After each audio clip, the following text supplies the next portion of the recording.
então vamos dar início hoje à nossa quarta conformação, que é um evento que o escritório promove para trazer temas de interesse, de relevo, né, no nosso dia a dia. Meu nome é Eduardo Antônio Bossolan, estou aqui em nome da Crivella Advogados Associados para debatermos as privatizações na atual conjuntura, né? É um tema de bastante interesse, relevante para toda a sociedade e também para determinadas categorias, né? E lembrando que foi uma das bandeiras de campanha do atual governo e do seu ministro da Economia. Então, para esse debate, nós convidamos o Efraim Neto, que é jornalista, especializado em temas de sustentabilidade, em democracia, república e movimentos sociais pela Federal de Minas Gerais, atuou no governo federal entre 2010 e 2016, ocupou cargos na Secretaria-Geral da Presidência da República, no Ministério das Comunicações e na Secretaria de Governo da Presidência da República, onde foi secretário executivo, adjunto e ministro interino. Atualmente, ele é sócio na Veredas Inteligência Estratégica e faz hoje parceria com a Crivella, com o nosso escritório, na divulgação de dados de instituições normativas, vamos dizer assim, né? E também conosco o João Fukunaga, que é diretor executivo do Sindicato Bancário de São Paulo e coordenador nacional da Comissão de Empresas e Empregados do Banco do Brasil. Então, o formato do nosso encontro vai ser da seguinte forma. Nós vamos abrir a palavra aos convidados pelo período aí de 20 minutos, né? Depois, de encerradas as falas, nós vamos abrir para as perguntas. Por favor, quem tiver interesse em fazer perguntas, manifestar o interesse pelo chat, com a mãozinha, ou quem não quiser se manifestar, pode fazer a pergunta ali pelo texto, né? E após nós fazemos os participantes vão fazer as considerações finais. E antes de começarmos, então, eu queria deixar registrado aqui que o país atingiu, nas últimas 24 horas, 1.726 mortes pela Covid, né? Novo recorde, e fruto do descaso e despreparo do atual governo federal, né? E sábado, a partir das 0 hora, o Estado de São Paulo deve regredir à fase vermelha. Lamentável, né, essa constatação. Pois bem, então, dando início aos trabalhos, passo a palavra ao Efraim. Boa tarde, Efraim. Boa tarde, Eduardo. Boa tarde, João. Boa tarde a todos e todas. Agradeço aí o convite na Crivella Advogados para participar dessa formação, desse debate, compartilhar um pouco com vocês esse cenário aqui de Brasília e também ouvir e aprender e trocar informações sobre a questão das privatizações. Sendo bem direto, até para não demorar tanto e usar os 20 minutos, queria destacar uma primeira frase do Guedes, uma frase dita na posse em 2019, que era assim: nós vamos abrir a economia, nós vamos simplificar impostos, nós vamos privatizar. Por que eu começo com essa frase? O governo Bolsonaro trouxe em sua campanha, que a gente até pode destacar como estelionato mesmo, porque muitas das coisas que ele prometeu ele nem segue, e segue as loucuras da sua pauta identitária. Ele prometeu a venda das estatais e, segundo Paulo Guedes, que teve a aproximação com ele durante o período da pré-campanha, você teria aí algo em torno de 1 trilhão em ativos da União para serem privatizados. Desde aquele momento, se iniciou um conflito entre a agenda Guedes e a agenda Bolsonaro. O primeiro conflito é a grande concentração de pautas dentro de um ministério só, que acabou virando o Ministério da Economia, enfim, toda essa parte que muitos de vocês acompanham, acabar com o Ministério do Trabalho, acabar com o Ministério da Previdência, acabar com o Ministério do Planejamento e trazer tudo ali para um ministério que a gente poderia chamar de um ministério liberal. E o que é que se percebe nisso? A grande concentração na agenda econômica deixa o governo sem foco, que essa era uma grande fala do deputado Rodrigo Maia, ex-presidente da Câmara dos Deputados, de que o governo não tinha ali uma real agenda. O governo fala, eu quero privatizar, mas não apresenta PL, quando apresenta não negocia com o Congresso, enfim. Eu vou me aprofundar um pouco mais na frente. Durante esse processo de embates internos e externos, internos no Palácio do Planalto, cercado de militares, que alguns têm um espírito, talvez, nacionalista e enxerguem nas privatizações alguma perda nacional, e outros que não têm espírito nacionalista, mas que enxergam dentro da pauta das privatizações algo que pode ser negativo para a popularidade de Bolsonaro. No meio desse cenário, a gente tem uma pandemia que atrasa uma série de questões, porque a prioridade do Congresso vira ter um auxílio emergencial. E durante esses embates que foram deixando, atrasando essa agenda de privatização de Paulo Guedes, ele perdeu alguns aliados. Ele perde Joaquim Levy, ele perde Marco Sintra, Mansueto, Salim Matar, e outros nomes que saíram, né, só na secretaria mesmo, diretamente ligada a ele, mais de 10 nomes, que tratariam ali de privatizações e que saem dizendo que o governo não tem como privatizar. Então, o primeiro cenário que eu queria apresentar para vocês é o seguinte: a perda de cargos que o Guedes vem tendo desde o começo dos anos 2020 deixam ele fragilizado na sua agenda liberal. Bolsonaro ele gostou do auxílio emergencial e ele gostou desse populismo raso. E ele percebe que determinadas ações, assim como ficou evidente quando ele quis fechar agências do Banco do Brasil, ele não conseguiria levar à frente sem ter alguma perda regional, alguma perda de popularidade e, eventualmente, maior dificuldade econômica dentro do cenário da pandemia. Isso é um chavão.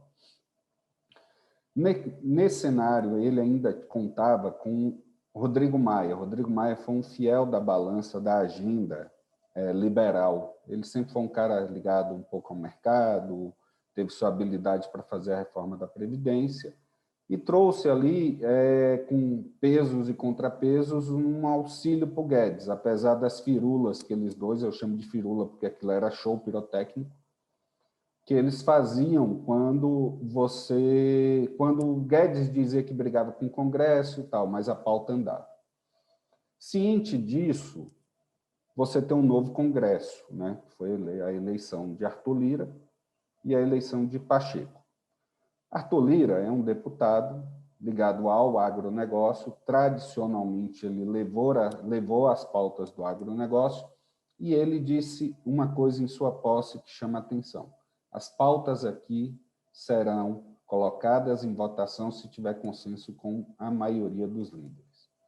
A maioria das lideranças, sejam elas de governo, de minoria, de oposição e dos partidos, são de estados do Norte e Nordeste. Por que eu estou dizendo isso? E isso chama atenção. Apesar do governo ter uma base ali de 160 parlamentares, 150 diretos, e até 308, 310 com negociações, ele encontra uma pauta de dificuldade nas lideranças, porque as empresas principais que eles querem privatizar e verbalizam esse interesse trazem impacto direto para a região. E aí eu destaco a Eletrobras, que tem uma forte resistência na bancada do Norte e Nordeste. Destaco também os bancos públicos, que têm um papel indutor do desenvolvimento, financiamento e etc. nessa região. Entretanto, chamo aqui a atenção que, independente da resistência que esse Congresso novo possa criar, e que leva, por exemplo, a recuos, como ocorreu quando Bolsonaro apresentou a MP de privatização da Caixa, de parte da Caixa, e que isso não logrou sucesso, que não impede o governo de fazer as suas devidas maldades. E aqui é fruto, inclusive, dessa relação que eu construí com a Crivella Advogados pela Veredas, que é o quê? Olhar todos os atos que o Executivo e o Legislativo tomam diariamente. Há uma série de atos que colocam em risco o funcionamento dessas empresas e que atacam diretamente os seus funcionários, os seus servidores. Então, o que eu trago para vocês no cenário de privatização, nesse ponto hoje há uma agenda, há uma pressão, e a desculpa que o governo usa para isso é de que ou ele rompe o teto dos gastos ou ele parte para uma agenda liberal. Olha, a pandemia fez o PIB ter uma queda de 4%. Então, eu não tenho dinheiro, eu preciso vender alguma coisa. E vão encontrar uma forma, inclusive em parceria com o judiciário, de fazer algumas vendas. Algumas privatizações, eles não conseguem encaminhar, porque, assim como determinado já pelo Supremo, precisa de autorização direta do Congresso. E aí isso traz uma grande dificuldade para eles. Isso se passa para o Banco do Brasil, para a Caixa e etc. Correios, enfim. E aí ele segue uma linha, que é uma linha esdrúxula, legalmente falando, na relação da Eletrobras, e cria uma medida provisória para acelerar o processo de estudos e etc. De duas, uma. Ou ela vai entrar com muito jabuti, ou ela vai ser vetada. E aí não se sabe exatamente hoje o cenário, é uma medida provisória que já tem mais de 700 emendas, então dá para se imaginar, dentro do perfil do Congresso que a gente tem, o que é que pode vir por aí. Entretanto, eu destaco aqui que há uma empresa que eles entendem já estar pacificada a questão das privatizações, que a partir de um fatiamento do que eles têm feito, que é a Petrobras. Com as decisões recentes do Supremo Tribunal e com o acordo que foi feito de forma esdrúxula com o CAD, o governo entende, tanto que ele não fala disso como prioridade, ele traz Correios, traz Eletrobras, volta e meia cita Dataprev, Serpro, dá uma sinalização ali para o Banco do Brasil, mas para a Petrobras ele entende que isso é um fato dado e que ele conseguirá ter cobertura legal para fazer as vendas e as suas privatizações. Então, com esse cenário que a gente tem, e trazendo o papel para o Congresso, acho que aí você tem a seguinte questão. Mesmo Lira tendo sido um candidato apoiado pelo governo, ele evita assumir compromissos públicos sobre a privatização. Ele sempre opta por um discurso de decisão sobre o tema, só se tiver maioria e tal. O que é que isso gera? De que ou ele pode trabalhar para consolidar uma privatização, ou ele pode trabalhar para não consolidar, depende do que a maioria quer, ou do que as suas relações com o centro querem. De outro lado, trazer essas propostas, e todas elas são muito complexas, de privatização, depende diretamente do empenho do Palácio do Planalto. E o Palácio do Planalto até agora não se empenhou em nada, a não ser contra a vacina e o isolamento social. Então, apesar da insistência do Guedes, vamos dizer assim, Bolsonaro não usa o que seria o seu capital político ou uma negociação palaciana com a expectativa de fato, ele fazer uma agenda de privatizações.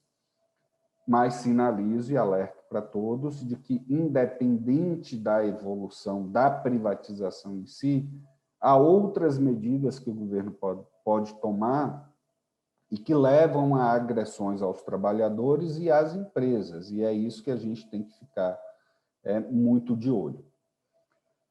Se você olhar o que era a grande agenda do governo em 2019, 2020, ele colocou ali 115 ativos, mais ou menos, do que ele tinha uma intenção de privatizar, incluindo aí dentro desses 115, 6 estatais, né?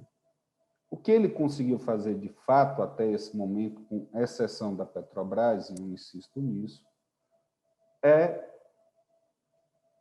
encaminhar coisas que já estavam definidas no governo do Temer, concessões, cessão de direitos e tal. Por outro lado, as maldades que ele fez e continua fazendo estão aí direcionadas a vários projetos de lei que trazem autonomia do Banco Central, PL de dolarização da nossa economia, mudanças de regras de regulação de alguns órgãos, como a ANP, enfim, isso ele vai continuar fazendo e essa agenda tem uma aceitação na sociedade. Desculpa, na sociedade não, no parlamento. Essa agenda, ela permeia ali alguns interesses mais fáceis do que o parlamentar dizer que ele autorizou a privatização ou não. Então, para não me alongar muito, eu vou destacar aqui algumas coisas. Para vocês terem uma ideia, com todas as dificuldades e críticas que a sociedade tem ao Correios, por exemplo, 50% da sociedade, 50,3%, numa pesquisa apresentada no início de fevereiro pela Paraná Pesquisas, revela que a sociedade é contra a privatização.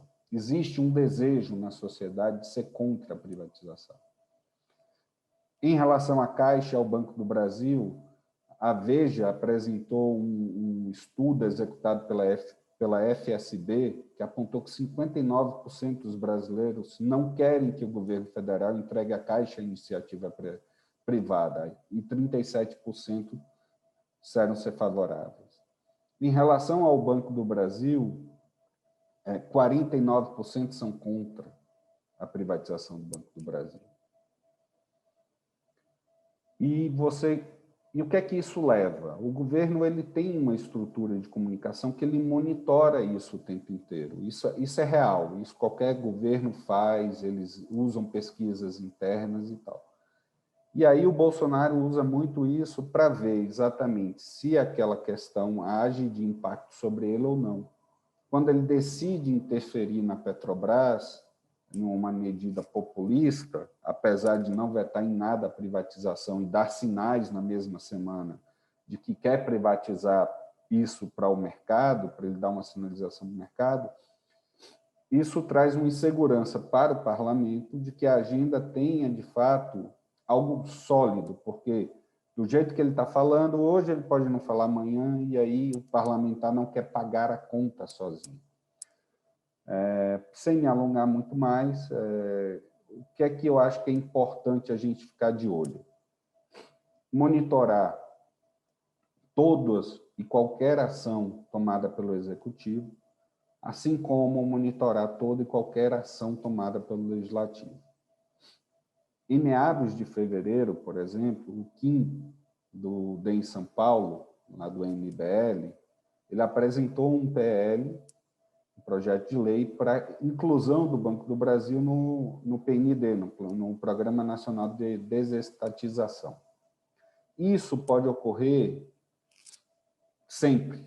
Não quer dizer que vai ser aprovado, não quer dizer que vai ser pautado, não quer dizer que tenham ali o real desejo de que isso aconteça. Mas isso traz uma pressão para o trabalhador das empresas estatais e traz também uma pressão sobre o governo em relação a que agenda prioritária ele vai ter ou não vai ter. Aquele cenário de posso privatizar isso, não posso privatizar isso. Por fim, para me concluir, dentro do Congresso a gente tem 3 grandes agendas. Você tem uma agenda de mercado, que é uma agenda liberal, fiscal, e que, no meu entendimento, dados os tempos agora que nós temos em relação à prática parlamentar e com as dificuldades que o coronavírus impõe a sociedade brasileira, de que os dois temas daqueles 35 prioridades do governo, o governo, quem tem 35 prioridades, como diz o Pacheco, não tem nenhuma, vai andar o quê? Novo marco regulatório do óleo e gás, essa semana, que é algo já dado, consolidado, não tem muita mudança. Vai andar a PEC emergencial, aí com suas dificuldades sendo votada hoje. Você vai ter uma reforma administrativa que aí sim vale ficar de olho. Porque você pode não vender a empresa estatal, mas você pode forçar a saída dos seus funcionários. E isso é uma questão que acaba desconstruindo a empresa. Porque você tem uma questão a médio prazo, a depender do que colocarem, ninguém quer ser servidor público. E a empresa vai estar sem funcionário, vai estar sem pessoas, sem servidores, sem concursados, sem funcionário, para colocar a máquina funcionando, o mínimo de máquina funcionando. No caso de bancos, é importante olhar também a questão do banco digital, a forma como eles regulamentam a questão do trabalho para isso, como é que eles regulamentam o funcionamento do banco, porque isso traz ataques diretos para a sociedade. Então, eu concluo dizendo isso, que o governo tem 3 agendas, que no Congresso temos 3 agendas, uma de mercado, que luta ali por manutenção do teto do gasto, reforma tributária, questões administrativas, questões fiscais e privatizações. Você tem uma agenda mais puxada pela oposição, mas que é uma agenda social, vamos assim dizer, que é auxílio emergencial, regulamentação do trabalho em plataformas, investimentos, home office, etc., como que isso vai lidar, os direitos trabalhistas, né? E a revogação do teto dos gastos, uma agenda mais opositora mesmo. E você tem uma agenda ideológica conservadora, que é a escola sem partido, proibição de aborto, voto impresso e etc. O que você tem hoje na Câmara Real e no Senado, é que na Câmara dos 358, são até 358 parlamentares dentro dessa agenda liberal, agenda identitária, e 130 de oposição. No Senado, basicamente, a gente tem ali em torno de 62 que tem uma agenda mais atrelada a algumas das prioridades do governo, uma daquelas 35 prioridades, e sólido 12 na oposição. Naturalmente, isso oscila, consistente, você pode ter ali em torno de 140, condicionados a interesses, emendas e etc., uns 240, e fazer essa relação de forma mais consistente de uma agenda que leve a privatizar, depende muito da iniciativa do próprio Bolsonaro, da iniciativa do governo, e ele parece não ter essa iniciativa, que a gente não sabe se é uma questão populista ou se é uma questão de vontade. Então, Eduardo, eram esses as primeiras questões que eu queria apresentar. Eu disse que não faria uma fala técnico-jurídica, que iria apresentar um pouco a conjuntura de como isso está em Brasília, né? São muitos temas, privatizações é um tema amplo, mas fica aberto aí também a pergunta. Obrigado. Obrigado, Efraim. Excelente exposição, trazendo para nós o panorama da conjuntura das privatizações, envolvendo também muito a questão do aparelhamento do Estado pelos militares, né? Então, depois, no final, eu queria saber um pouco mais sobre isso. E agora, então, eu dando continuidade ao nosso trabalho, vou passar aqui para o nosso outro expositor, que é o João Fukunaga, né, coordenador da Comissão de Empresa do Banco do Brasil. João, está com a palavra.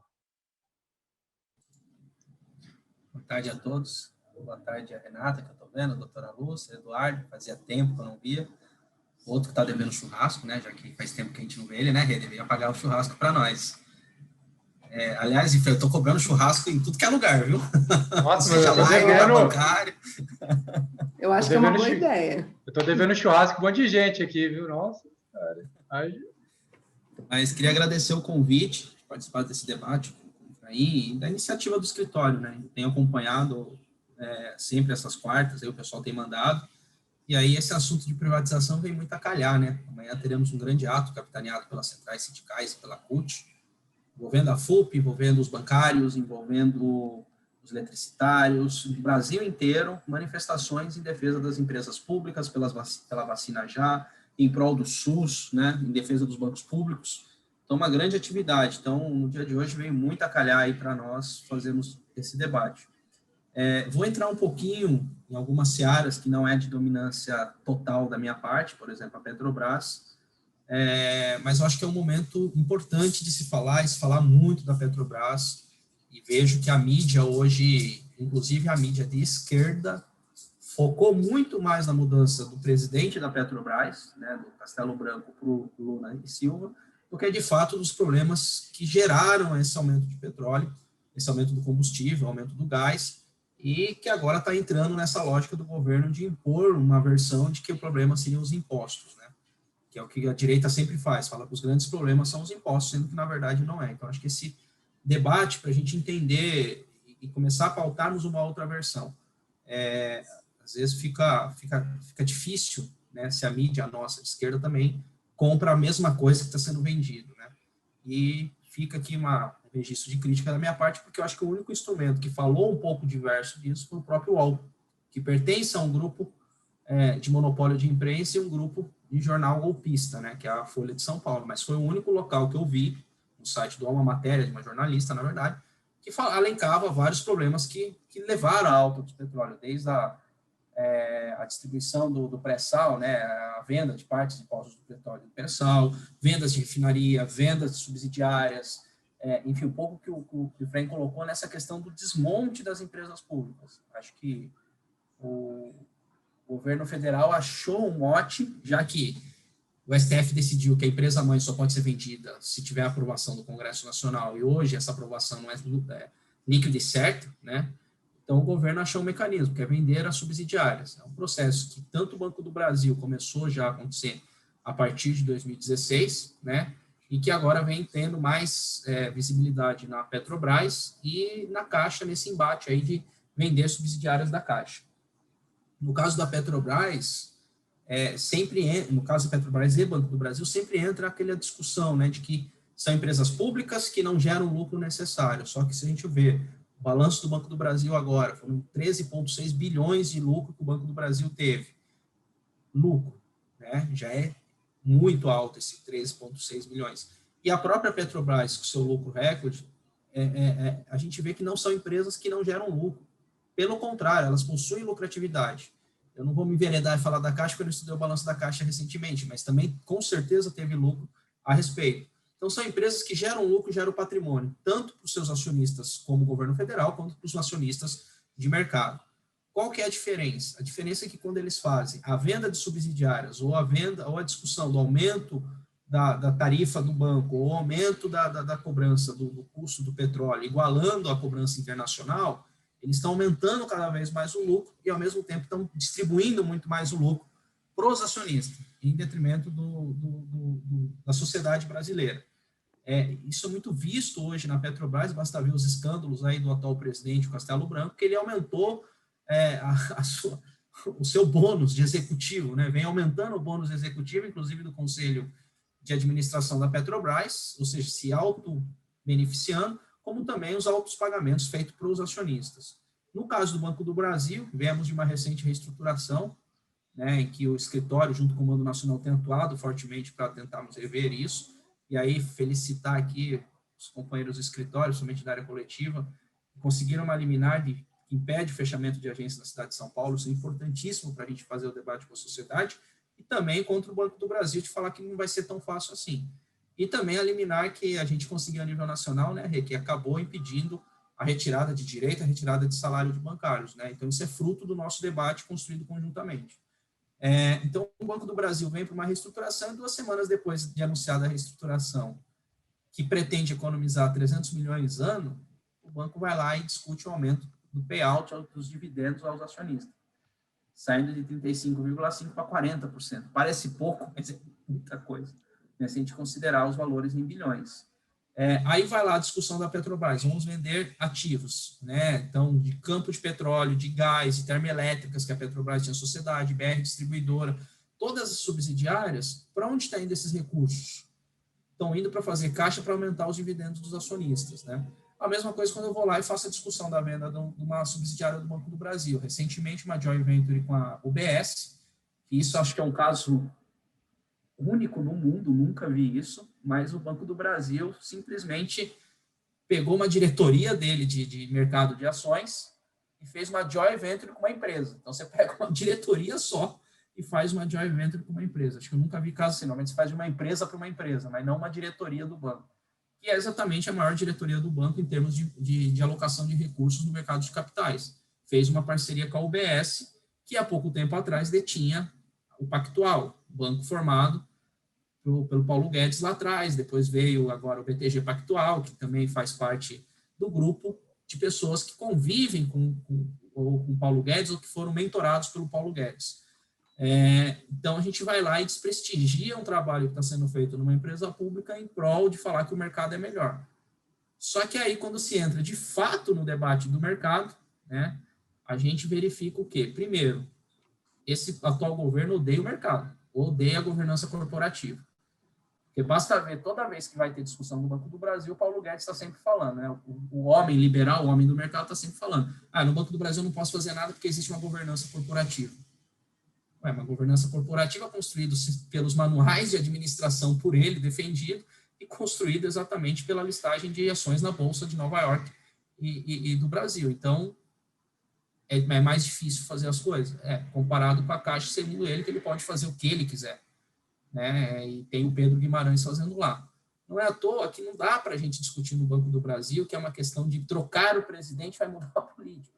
A mesma coisa na Petrobras, trocar o presidente vai mudar a política. Não, a política está sendo construída no Conselho de Administração, pautada externamente pelo Ministério da Economia, como o Efraim colocou, e em conjunto com a classe política que hoje domina o país. E nesse sentido, personificar é a gente cair no falso debate. É a gente contribuir para o fake news que o Bolsonaro coloca. Vou lá e troco o presidente, vou lá e anuncio a troca do presidente, vou lá e fico ensaiando a troca de um presidente como no Banco do Brasil. Eu não acho que... sou contra a vinda de presidentes de uma empresa estatal que não seja do seu quadro. Haja vista que a gente produziu inúmeros quadros, tanto no Banco do Brasil como na Petrobras e na Caixa Econômica Federal, quadros de excelência, inclusive. Não podemos esquecer do Sérgio Gabrielli, não podemos esquecer de alguns quadros que passaram pelo Banco do Brasil, como recentemente o Caffarelli, que hoje administra empresas no mercado, né, e são sempre requisitados. Então, nesse sentido, falar só e personificar só numa pessoa é disfarçar esse debate. Eu acho que o André Brandão hoje é um dos mais capacitados executivos do mercado financeiro para estar à frente de um grande banco. Poderia estar no Bradesco, no Itaú, em qualquer outro.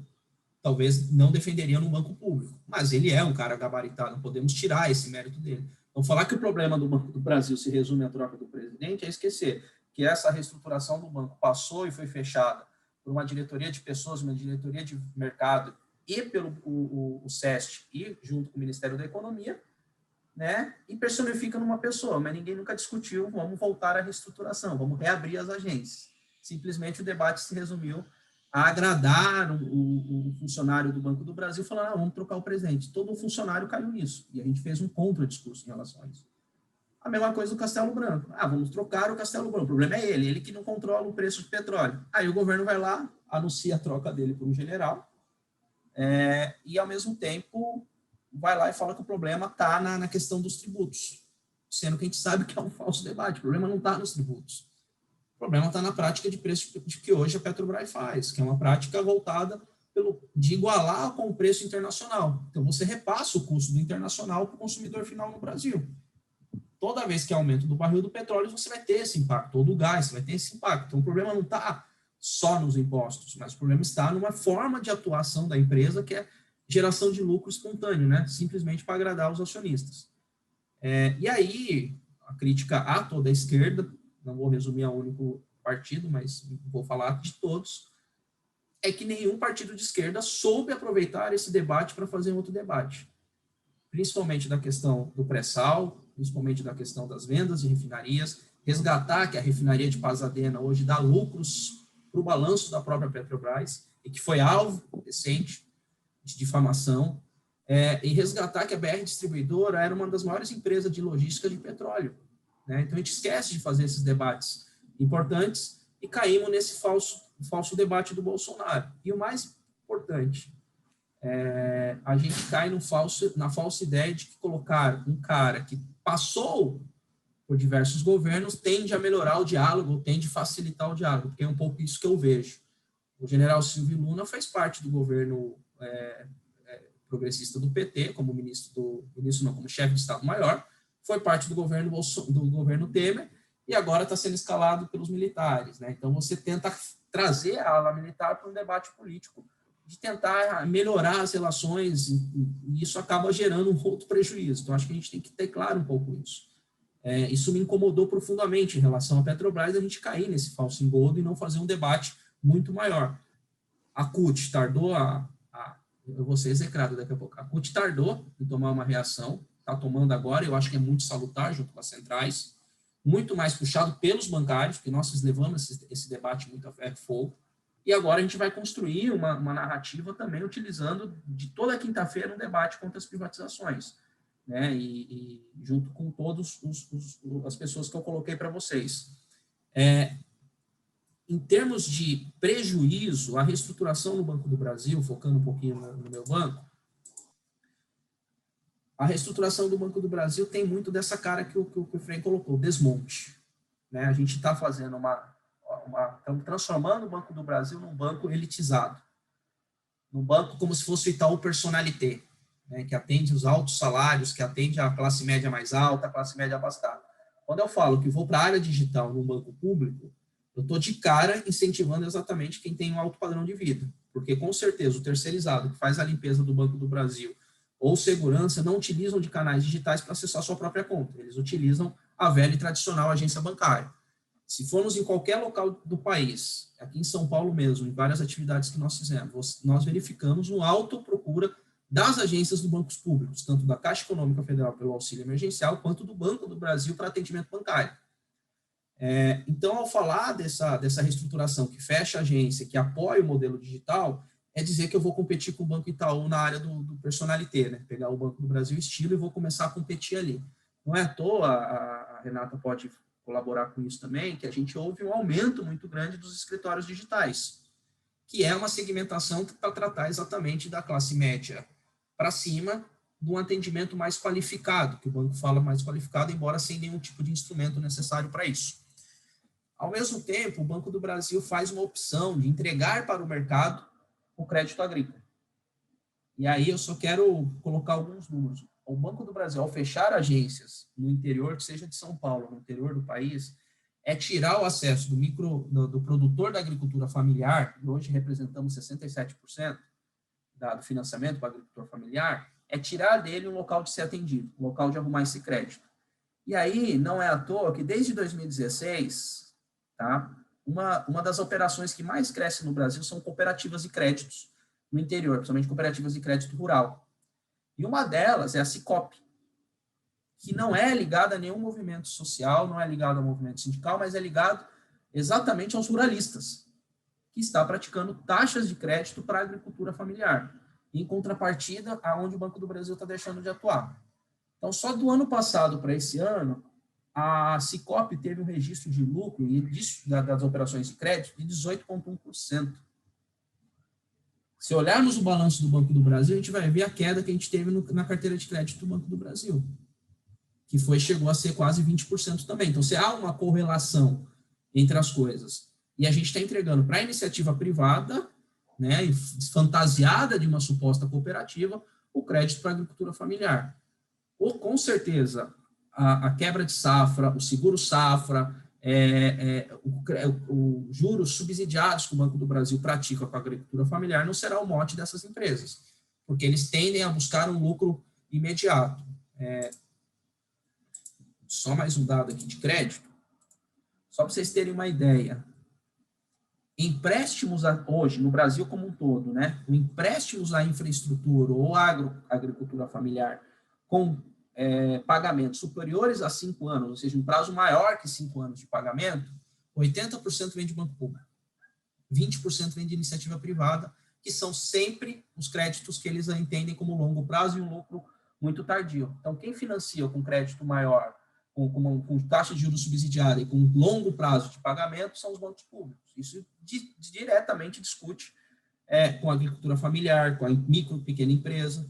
O Banco do Brasil é um dos maiores indutores da micro e pequena empresa. O último dado recente do DIEESE, que eu vi na internet, 54% do emprego direto vem da micro e pequena empresa.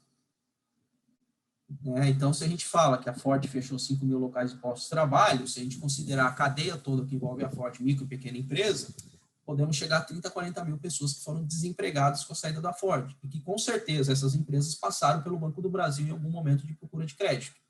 O Banco do Brasil financiou 110 mil micro e pequenas empresas com 6,9 bilhões do PRONAMP, né, que é o programa emergencial que o governo federal soltou.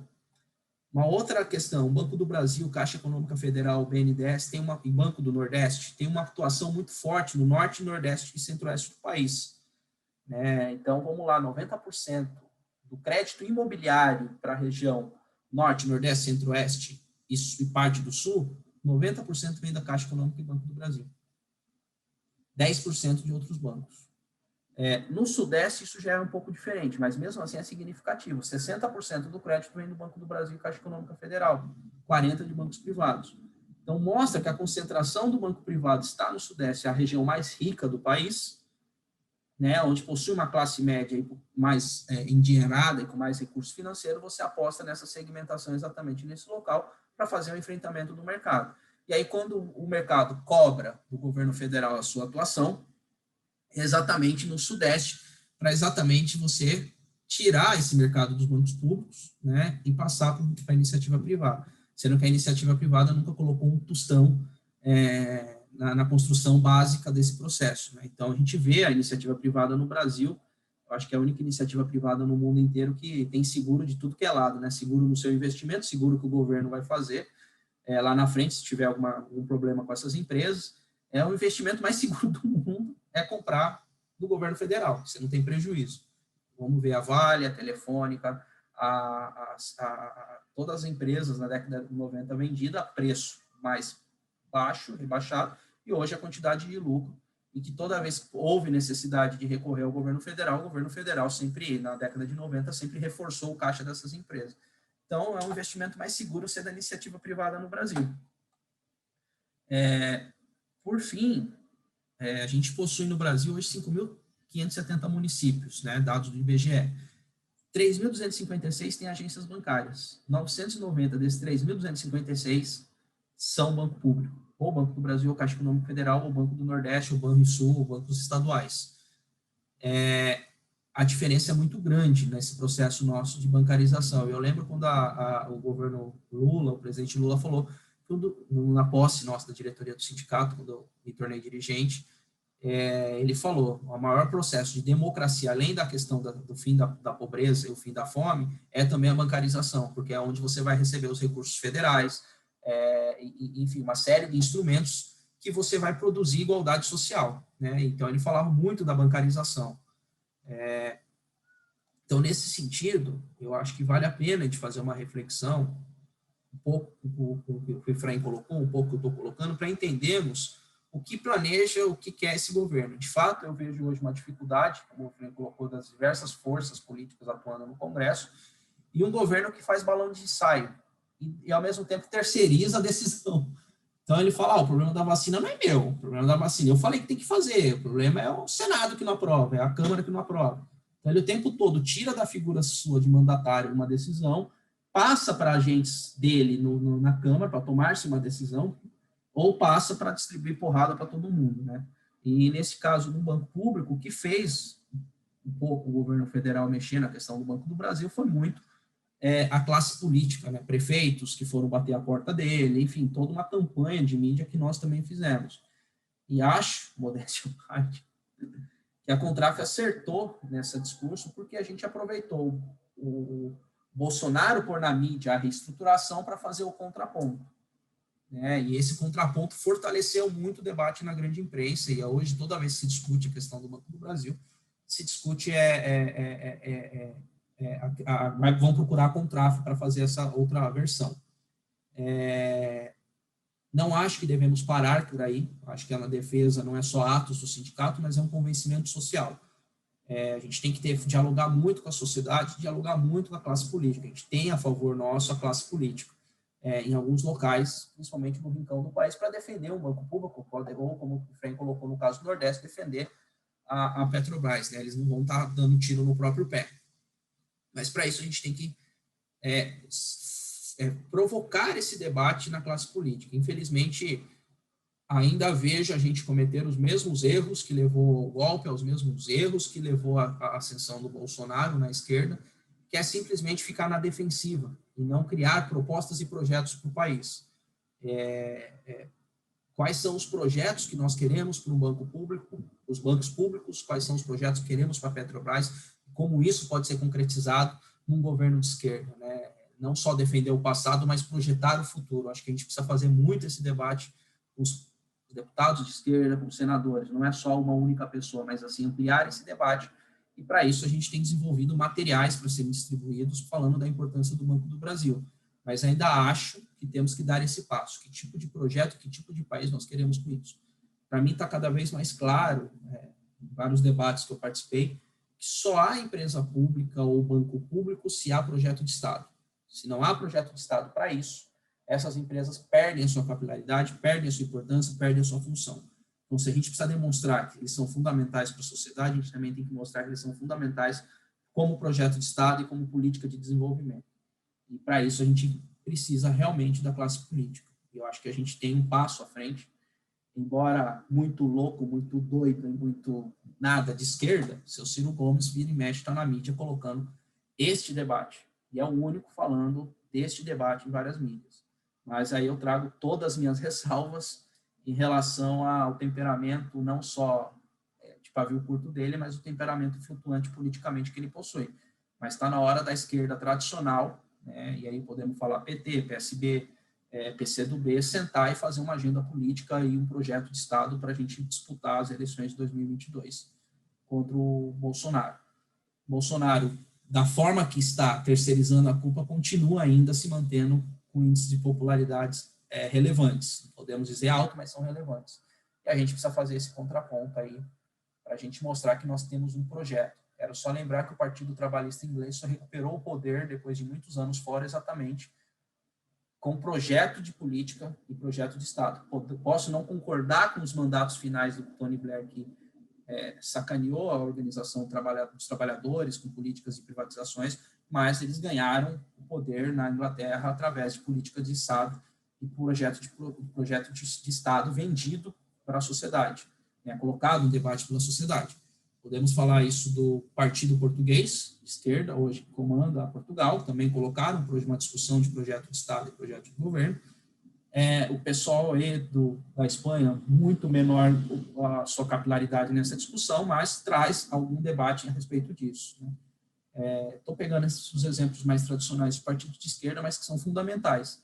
E se a gente olhar um detalhe interessante, o discurso do candidato a presidente dos Estados Unidos pelos democratas, o velho lá que eu esqueci o nome, todo mundo adora? Burns. Biden. Não, Burns. O outro lá, o velho lá, todo mundo... Sanders. O discurso dele sempre fala em projeto de Estado. Quando o Biden assumiu e quando ele vem trazer todo um pacote de ajuda em relação à crise sanitária que nós vivemos no mundo, ele está falando de projeto de Estado. Então, são mudanças no discurso que são interessantes a gente verificar. Embora não bote nenhum imperialista, vai ser sempre imperialista, independente de qual governo, vai sempre explorar, vai sempre ter política de exploração para o restante do país, mas a gente vê uma mudança de discurso interessante, que a gente poderia também se aproveitar e construir. Acho que a vez que nós fizemos isso foi quando o Haddad foi candidato a presidente, que ele construiu, né, mas infelizmente acabamos caindo no velho discurso que o Bolsonaro queria, né, que era a polarização entre Lula e Bolsonaro, e isso vendido pela mídia o tempo todo. Acho que isso é um dos fatores que ajudou a prejudicar muito a ascensão, a visualização dos projetos que o Haddad tinha. Mas acho que a gente tem condições de resgatar isso hoje. Desculpa falar tanto, mas espero ter ajudado e contribuído com o debate aí, embora vão me cobrar algumas coisas depois. João, muito obrigado pela sua fala. Sempre bom ter um diretor aqui conosco, né, da categoria do Banco do Brasil, que vem nos trazer assim, uma visão mais adiante, né, do que nós estamos acostumados, nós advogados, de debater, que é a retirada de direitos.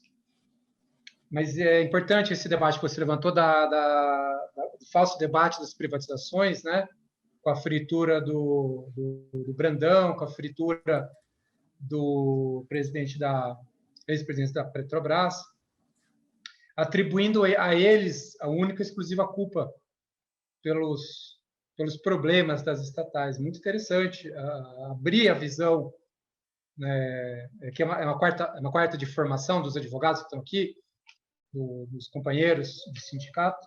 Muito interessante sua fala. Também aqui com relação à cooperativa, que acaba fazendo, às vezes, do Banco do Brasil, isso é um dado relevante, importante também, que é a desbancarização, né, desse setor pelo setor privado. Então, agradeço a sua fala, muito interessante, muito proveitosa. Então, aproveito a oportunidade e abro a palavra aqui aos presentes. Vamos lá. A inscrição para falar. Quem tiver interesse, então, aqui, por favor, fazer Doutora Lúcia está inscrita. Quem? Doutora Lúcia. Doutora Lúcia? Então, por favor, doutora Lúcia, com a palavra. Parabéns, Efraim, parabéns, João, foram exposições muito esclarecedoras, muito boas. E dentro dessa, né, do que foi dito, da gente pensar um pouco no passado, para entender um pouco a privatização, esse tema é mais ou menos como a autonomia do Banco Central. A gente ouve desde sempre a questão da privatização. Na época do Fernando Henrique, que foi o rei, né, da privatização, ele deu uma declaração muito parecida com a que a gente ouviu agora. Ele disse que não tinha nenhum problema com privatização, que tudo que pudesse vender seria vendido. E também eram objetos, alvos, né, dessas especulações de privatização, de projeto efetivo, Banco do Brasil, Caixa Econômica Federal e Petrobras. Inclusive, em relação à Caixa Econômica e ao Banco do Brasil, a trajetória era mais ou menos a mesma. Então, que eles venderiam as partes mais lucrativas, mais interessantes, e ficariam com o que sobrasse e o que eles chamavam de banco de segunda categoria. Isso, inclusive, consta de documento do Ministério da Economia, né? Tá, com dia, hora, item, isso consta do projeto de privatização que eles tinham. Por que isso não aconteceu? Por que eles não conseguiram fazer essa privatização? Né? Se é que vocês têm condição de responder isso.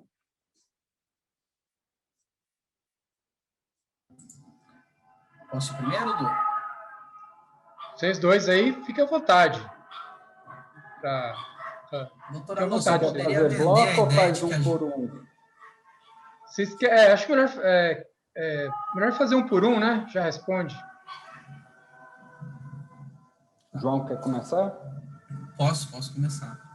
Seria engodo meu dizer que muito disso foi fruto de uma política ou de um processo de defesa dos próprios funcionários, né? Eu acho que isso falta quanto hoje, como faltou naquela época. Eu acho que o banco que mais teve luta organizada foi o Banespa, sem dúvida, longe de qualquer suspeita, inclusive foram fundamentais para a reconquista dos sindicatos, fundamentais para a organização da categoria na década de 80 e para a democratização do país. Mas, de resto, acho muito difícil ter havido uma organização que fosse suficiente para derrotar. O que a gente contou muito naquela época, eu acho que isso é fruto muito do debate que o Partido dos Trabalhadores e a CUT colocou, era trazer a sociedade para mostrar a importância desses bancos, embora não consigamos dos bancos ou da Petrobras.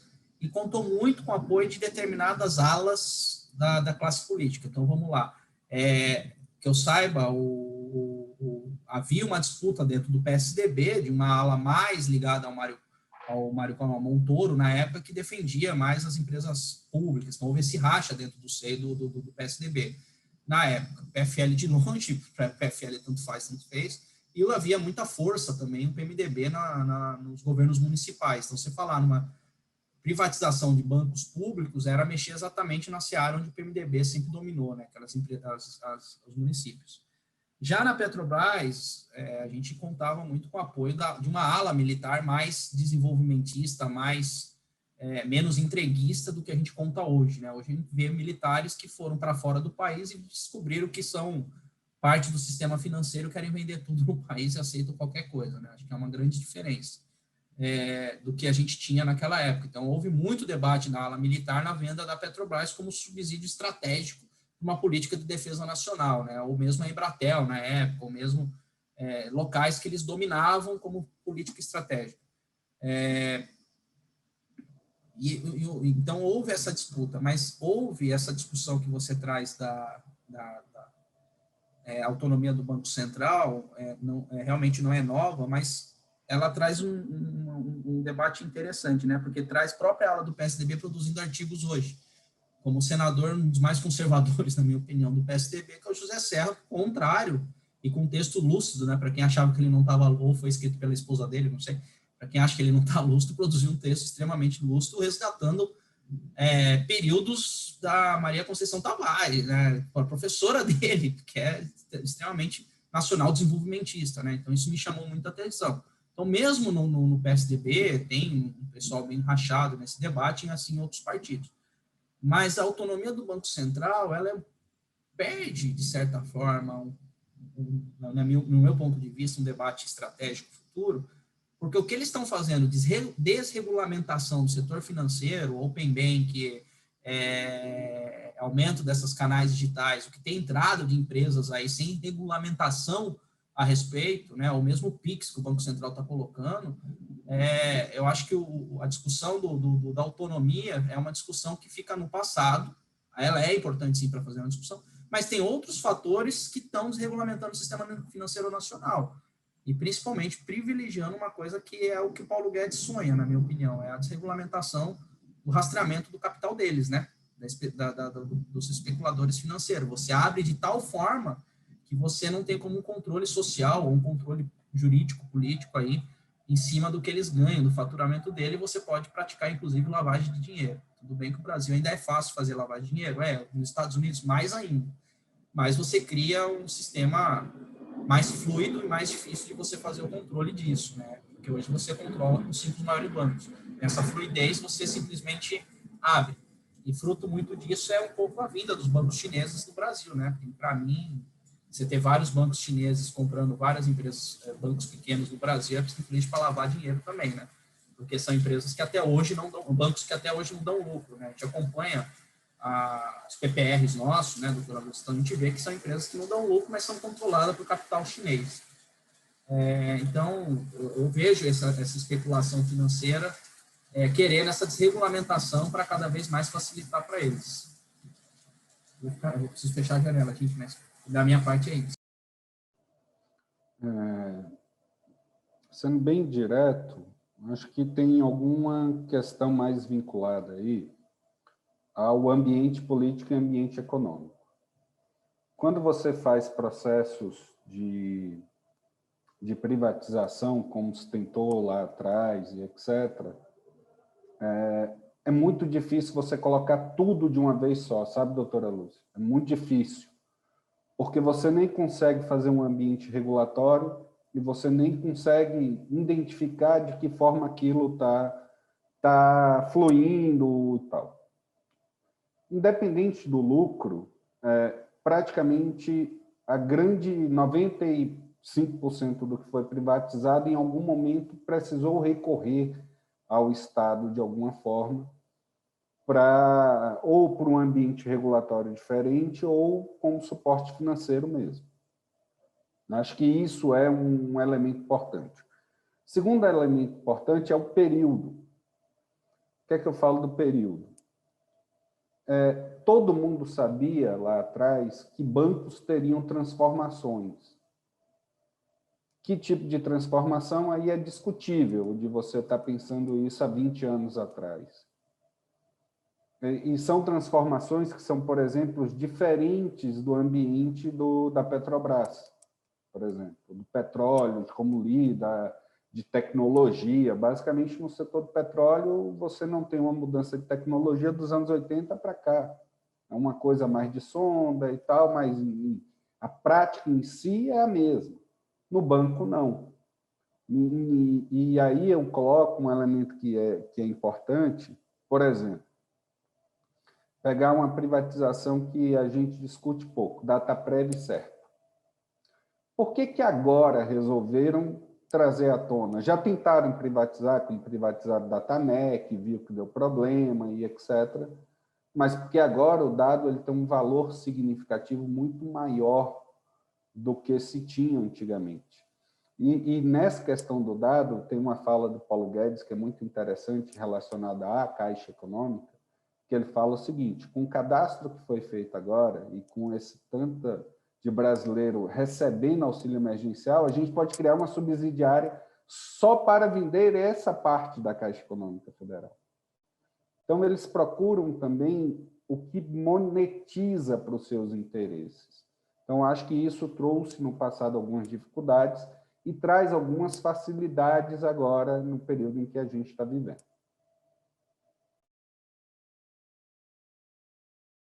Ok. Agora a próxima inscrita é a doutora Renata Cabral. Renata, você está com a palavra. Obrigada, Eduardo. Tudo bem, João, Efraim? Bom ver vocês aqui, todo mundo. Eu, na verdade, vou fazer uma pergunta que me intriga muito. E a comunicação? Como eu faço a comunicação se aperfeiçoar hoje em dia? Porque a gente tem quase que um mantra hoje em dia de que tudo que é público é ruim. Né? Isso vem sido repetido. Tudo que é público é ruim, o que é público não funciona, não vale a pena. Né? A gente fala de corrupção só na área pública, como se você tivesse corrupção na área pública sem ter o encaixe do público e do privado para que a corrupção se aperfeiçoe. Né? Então, assim, eu tenho um mantra quando a gente fala em termos de eleição, de política, enfim, eu tenho um mantra, eu tenho quase que uma verdade absoluta de que o que é público é ruim. Como eu consigo aperfeiçoar essa comunicação para demonstrar que isso é mentira?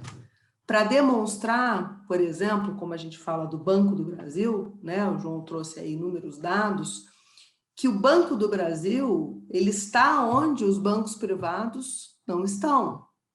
Qual a importância do Banco do Brasil em termos de desenvolvimento? Por que nós devemos ter algumas searas econômicas do país ainda nas mãos públicas? O que eu preciso fazer para que isso se aperfeiçoe? Enfim, porque a gente faz os eventos sindicais, né, João? A gente conversa, a gente traz dados, mas a gente tem dificuldade desse aperfeiçoamento da comunicação, né? E você ouve isso, você conversa desde uma pessoa que não esteja, quando eu digo não inteirada do assunto, um cidadão comum que abre lá o jornal e está escrito, eu tenho que privatizar o Banco do Brasil, porque o funcionário do Banco do Brasil é um privilegiado. Né? Isso traz no respirar das pessoas.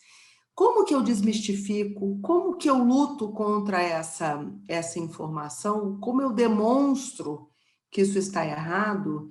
e demonstro que se eu pretendo desenvolvimento, eu preciso do que é público. E aí, finalizando a minha pergunta, o momento da pandemia trágica que a gente vive é uma luz do que o público é importante, ou isso não traz uma eventual luz nessa discussão? Eu acho que é uma provocação para os dois, então aguardo aí os comentários. Obrigada. Vou começar, tá? Tudo bom, doutora Renata? Acho que o primeiro elemento que a gente tem que pensar é a origem da sociedade brasileira. E tem um livro chamado A Cabeça do Brasileiro que ele mostra muito claramente o que é para o brasileiro ilegal e o que não é, o que é vantagem e o que não é, o que é corrupção para ele e o que não é. E que eu resumo isso da seguinte forma: qual é a diferença entre corrupção e esquema? Corrupção é o do outro, o esquema é o meu. Então, existe um sentimento no brasileiro de que quando não é palpável para ele, é algo errado. E isso usam muito em relação às estatais, seja na questão do privilégio, seja numa questão de salários melhores e etc. E ficam, tanto que você vê que quem critica ou é quem não usa, ou quem tem alguma birra com aquilo. Não é necessariamente a pessoa que sabe a função que tem. Acho que existe um grande, indo para um segundo passo, existe uma grande questão na vida sindical que não está claro ainda para todos e que talvez eu esteja cometendo um crime em achar que as pessoas não enxergaram isso. Quando se fala em privatização, a estrutura organizacional do sindicato ela é para defender o trabalhador. E aí ele se organiza, ele vai ali dizendo: os trabalhadores vão perder o seu emprego, os trabalhadores vão perder a renda, e por aí vai. Isso no chavão médio do que é uma greve, do que é uma luta contra a privatização.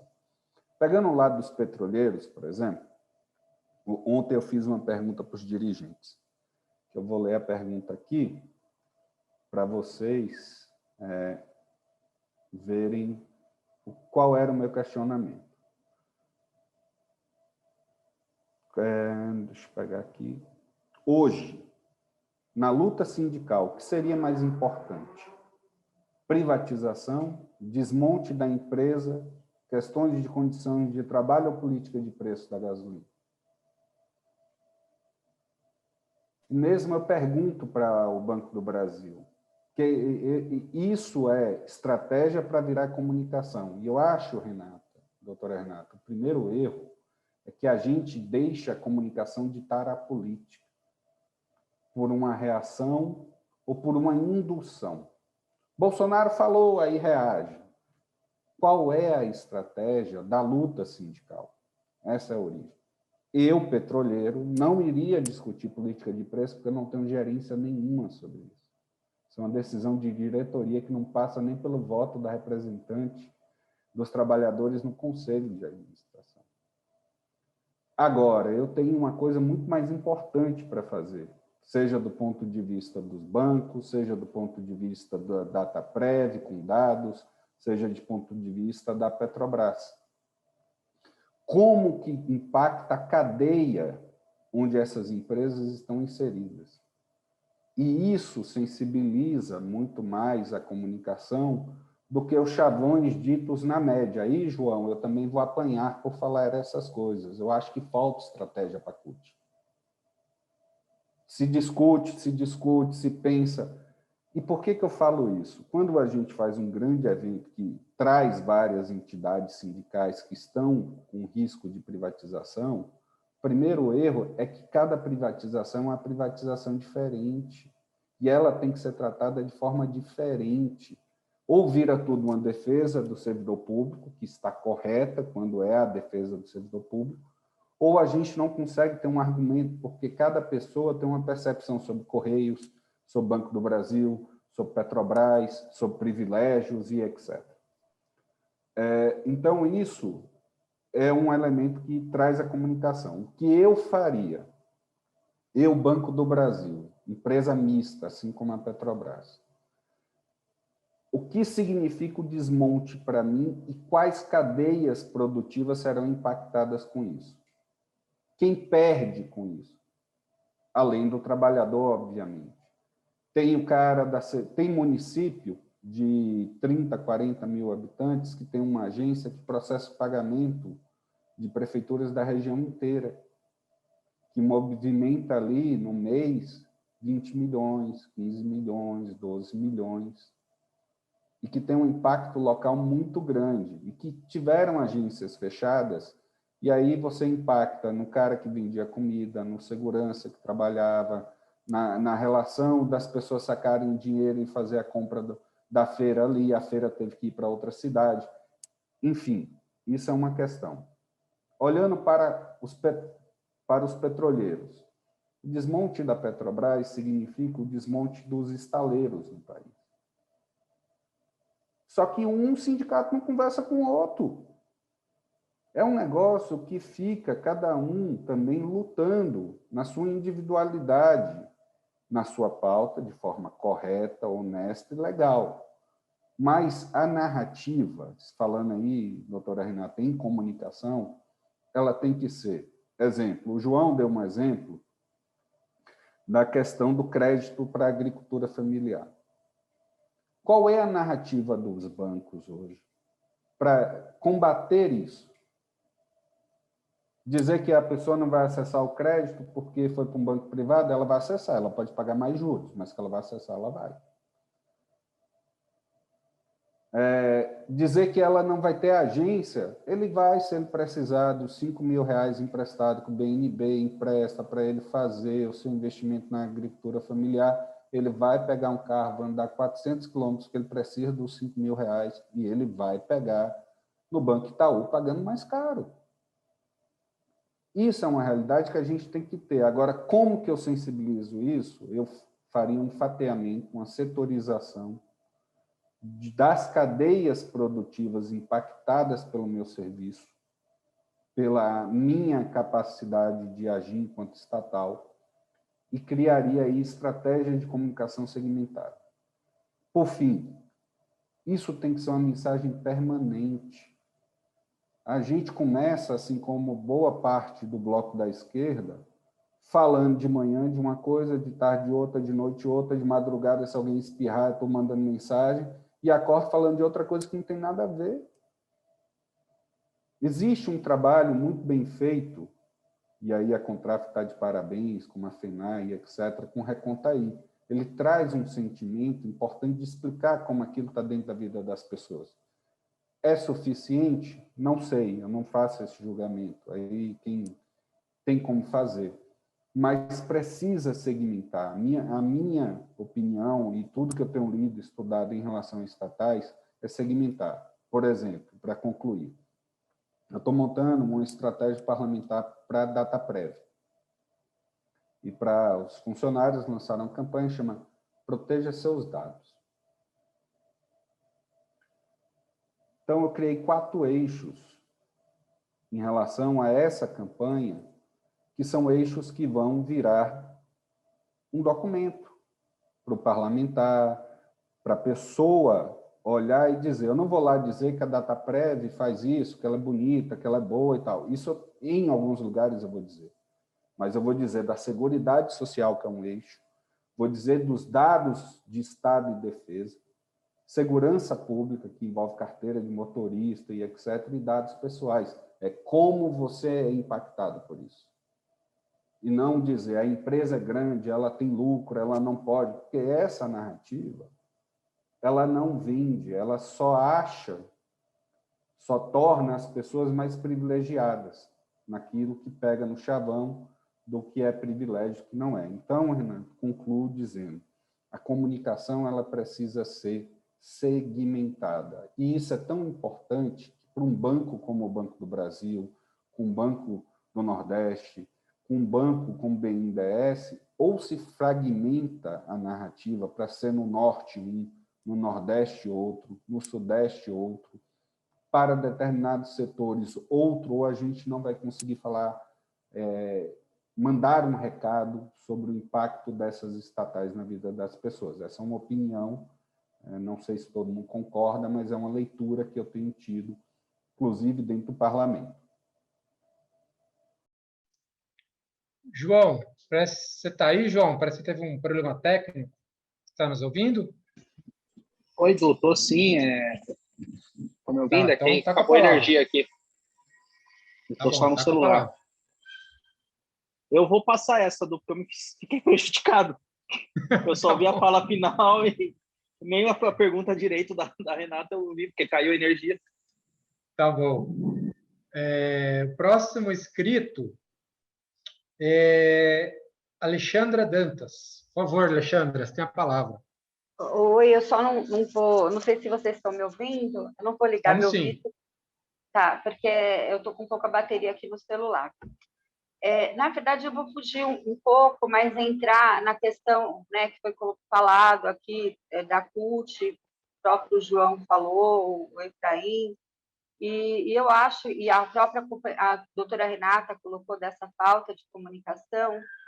Eu estou participando de um grupo de estudos sobre o controle social na área de saúde.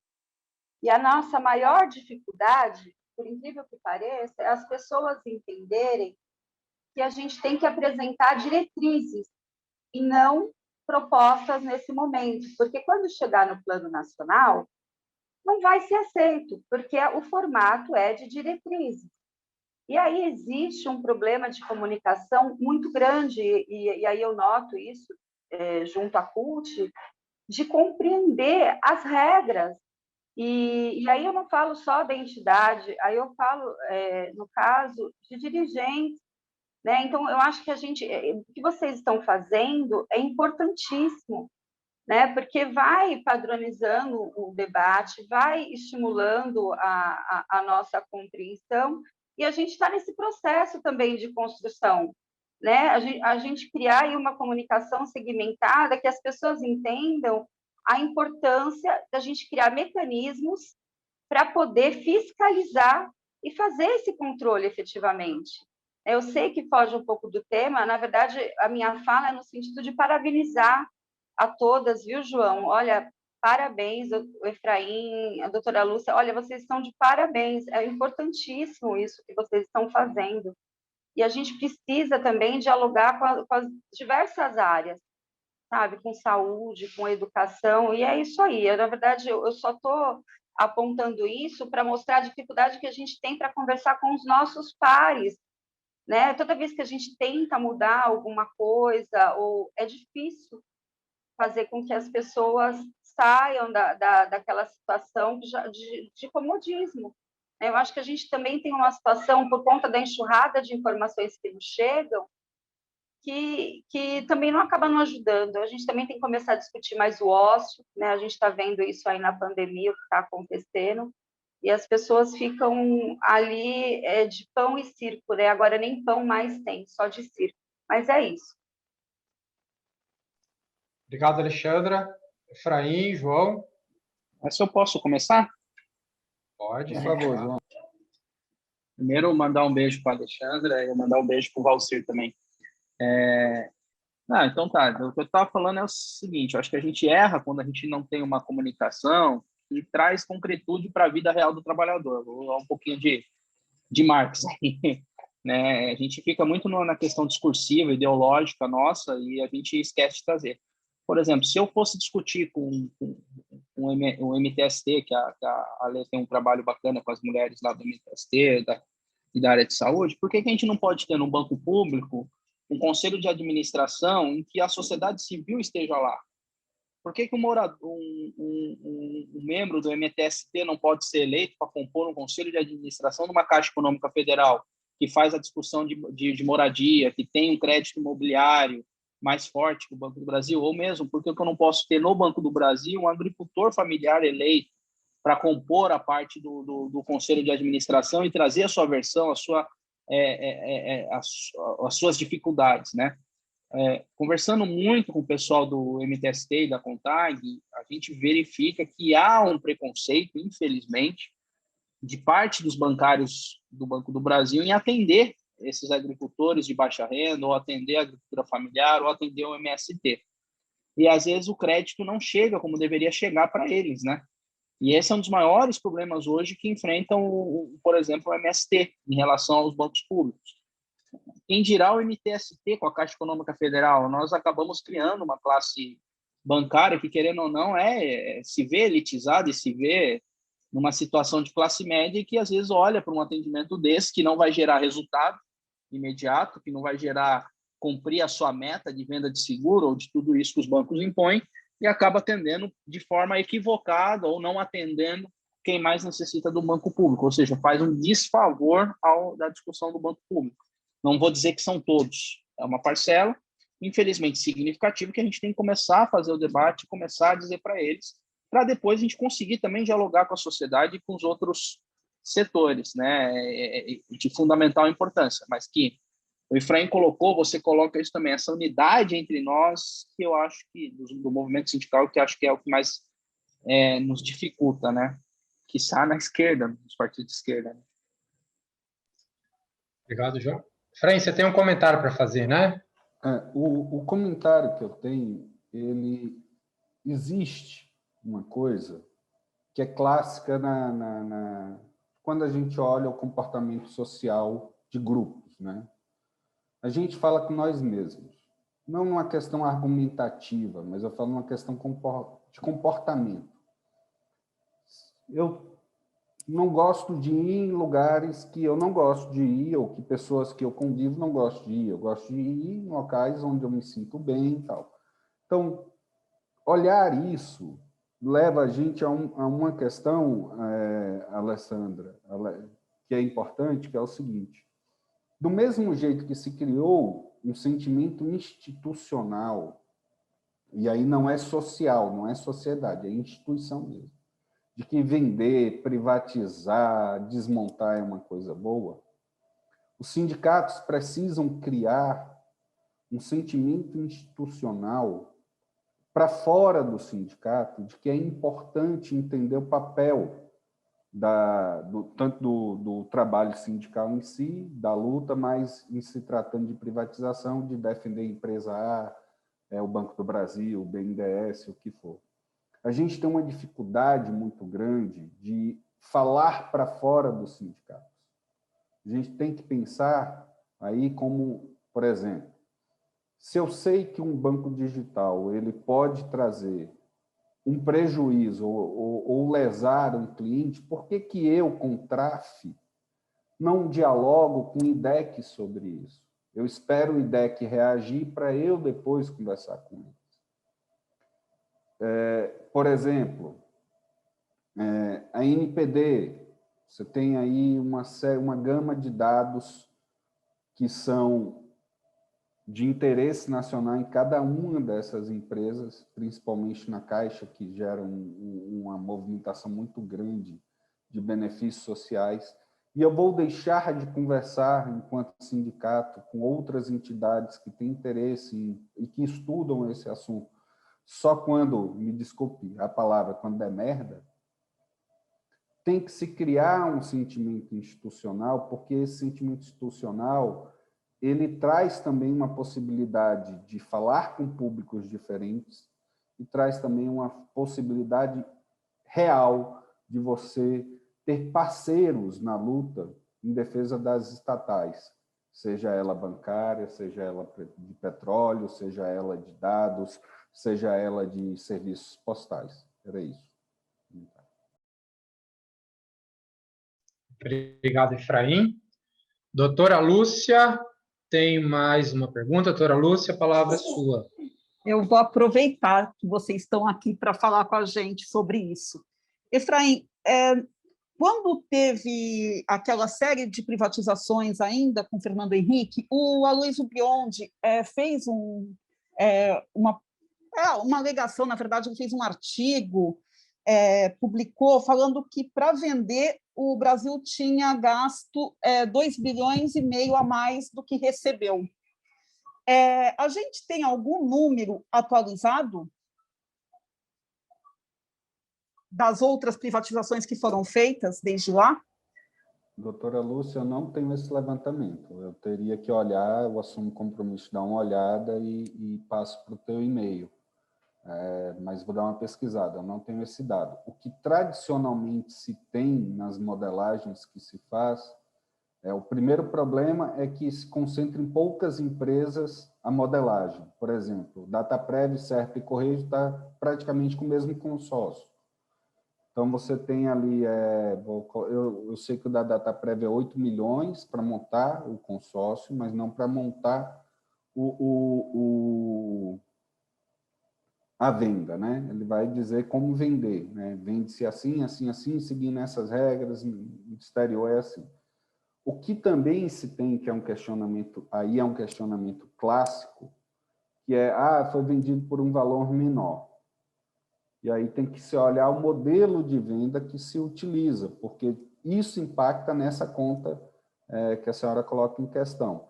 Por exemplo, se pegar a BR Distribuidora, ela praticamente foi vendida pelo valor de fluxo de caixa.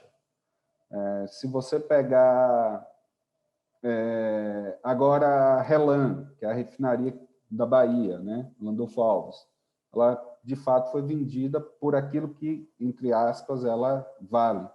Mas, do ponto de vista legal, não tem muita brecha de questionamento, porque houve uma modelagem que leva aquele preço sobre questão de volume de caixa, faturamento, dentro de um determinado período.